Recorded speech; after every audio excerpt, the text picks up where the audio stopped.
கர்த்தருடைய பரிசுத்த நாமத்தினாலே இதை பார்த்து கொண்டிருக்கிற யாவரையும் ஜெய்ஜி ஷைன சேனல் மூலமாய் உங்களை வாழ்த்தி வரவேற்கிறேன். புலம்பல் அதிகாரம் 3 வசனம் 57. நான் உம்மை நோக்கி கூப்பிட்ட நாளிலே நீர் அணுகி பயப்படாதே என்றீர். இன்றைக்கு கர்த்தர் உங்களை பார்த்து தான் சொல்கிறார், பயப்படாதே என்று. அநேக காரியங்களை குறித்து பயப்படுகிறோம், திகைப்படைகிறோம். ஆனாலும் கர்த்தரை நோக்கி கூப்பிட்டு கொண்டிருக்கிறீங்க. அதற்காக கர்த்தருடைய வார்த்தை உங்களுக்கு நேராக வருகிறது, பயப்படாதே. இனி பயப்பட தேவையில்லை. கர்த்தர் நம்மளோடு கூட இருக்கிறார். அவர் நம்ம கூட இருக்கும்போது நம்மளுக்கு கலக்கம் வேண்டாம், கவலை வேண்டாம், பயப்பட வேண்டாம். கர்த்தர் கூட இருக்கிறார். கர்த்தர் நடத்துவார். பயப்படாதே, மகிழ்ந்து கனி கூறு.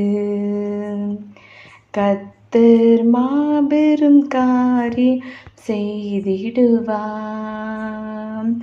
பயப்படாதே, மகிழ்ந்து களி கூறு. கர்த்தர் மாபெரும் காரியம் செய்திடுவார். ஆமென். ஹல்லேலூயா. கர்த்தர் உங்களையும் உங்கள் குடும்பங்கள் யாவரையும் ஆசீர்வதிப்பாராக. May God bless you.